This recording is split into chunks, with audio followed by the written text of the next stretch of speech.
Bread കയ്യിൽ വെച്ചിട്ട് ഇനി കടയിൽ പോയി ബ്രെഡ് റോളൊന്നും വാങ്ങി കഴിക്കേണ്ട ആവശ്യമില്ല. നല്ല ടേസ്റ്റി ആയിട്ടുള്ള ബ്രെഡ് റോള് നമുക്ക് നല്ല ഈസി ആയിട്ട് തന്നെ വീട്ടിൽ തയ്യാറാക്കി എടുക്കാനായിട്ട് പറ്റും. നമ്മൾ കടയിൽ നിന്ന് കഴിക്കുന്ന അതേ ടേസ്റ്റിൽ നമുക്ക് വീട്ടിൽ തയ്യാറാക്കി എടുക്കാനായിട്ട് പറ്റും. അപ്പോൾ അതിലേക്ക് വേണ്ടിയിട്ട് ഞാനൊരു 6 ബ്രെഡ് ഒരു ബൗളിലേക്ക് ഒന്ന് ചെറിയ കഷ്ണങ്ങളാക്കി ഒന്ന് മുറിച്ച് ചേർത്ത് കൊടുക്കുന്നുണ്ട്.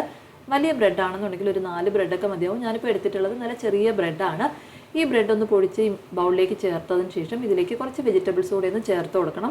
അപ്പോൾ അതിനായിട്ട് ഒരു സവാള ചെറുതായിട്ട് അരിഞ്ഞതൊന്ന് ഇതിലേക്ക് ചേർത്ത് കൊടുക്കാം. ഇതിൻ്റെ കൂടെ തന്നെ പകുതി ക്യാരറ്റ് ചെറുതായിട്ടൊന്ന് കട്ട് ചെയ്തെടുത്തിട്ടുണ്ട്, അത് നമുക്ക് ഇതിലേക്ക് ചേർത്ത് കൊടുക്കാം. ഇതിൻ്റെ കൂടെ തന്നെ പകുതി ക്യാപ്സിക്കം ചെറുതായിട്ട് അരിഞ്ഞെടുത്തിട്ടുണ്ട്, അതും ചേർത്ത് കൊടുത്തിട്ടുണ്ട്. ഇനി ഇതിലേക്ക് ഒരു 2 പച്ചമുളക് വട്ടത്തിന് അരിഞ്ഞതും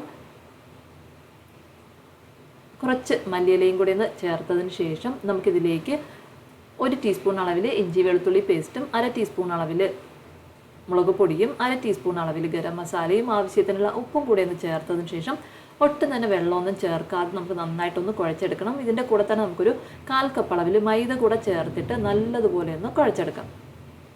നമ്മൾ കുഴച്ചെടുക്കുമ്പോഴത്തേക്കും ഈ ഒരു പരുവത്തിലൊന്നും കിട്ടും. ഇനി നമുക്ക് കയ്യിൽ ഒരു അല്പം എണ്ണയൊന്ന് തടവിയതിന് ശേഷം നമുക്കിത് റോളാക്കി ഒന്ന് എടുക്കാം.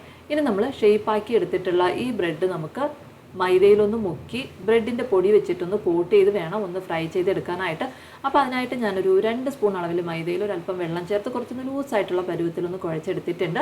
ഇതിലേക്ക് നമ്മൾ റോളാക്കി വെച്ചിട്ടുള്ള ബ്രെഡ് ഓരോന്നായിട്ട് എടുത്ത് ഈ മൈദയിലൊന്ന് മുക്കിയതിന് ശേഷം 2 ബ്രെഡ് ഒന്ന് പൊടിച്ച് വെച്ചിട്ടുണ്ട്. ഈ ബ്രെഡ് പൊടിയിലേക്ക് ഒന്നിട്ട് നല്ലതുപോലെ ഒന്ന് കോട്ട് ചെയ്തതിന് ശേഷം നല്ല ചൂടായ എണ്ണയിലേക്ക് ഇട്ടൊന്ന് ഫ്രൈ ചെയ്തെടുത്തു കഴിഞ്ഞാൽ നല്ല അടിപൊളിയായിട്ടുള്ള ബ്രെഡ് റോള് റെഡിയായി കഴിയും.